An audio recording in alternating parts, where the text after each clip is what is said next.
A long winter nap. Summer is a good time of year for most animals. It's easy for them to keep warm, and food is plentiful. Winter is harder for them. Lakes and ponds are frozen, and snow may cover the ground.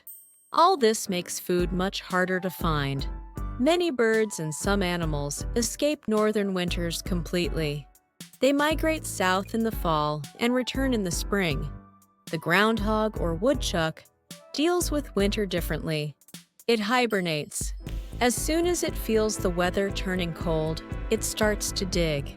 It digs a burrow at least 5 feet underground. There it makes a comfortable nest with leaves and grass.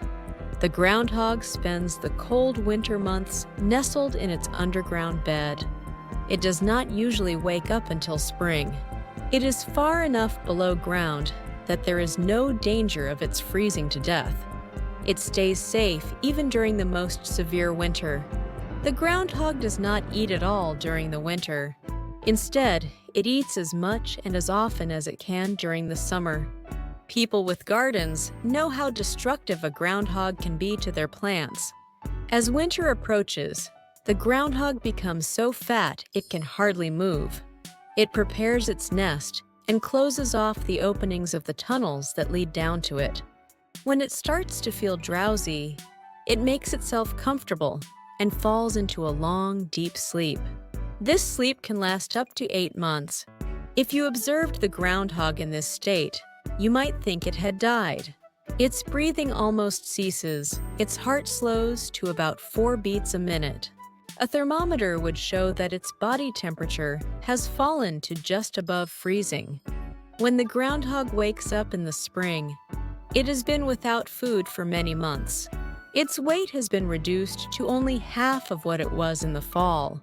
Almost all its body fat has been used up to keep it alive during its long sleep. By February or March, the famished animal is ready to leave its hole and go looking for its first meal. Years ago, people who lived in the country eagerly awaited the sight of the first groundhog putting its head above ground. It was a sign that winter was over. This gave rise to a number of stories. One of them was told by German farmers who had settled in Punxsutawney, Pennsylvania. The story was about a groundhog they called Punxsutawney Phil. This remarkable animal could forecast the weather. According to the story, Phil ventured from his nest every February 2nd.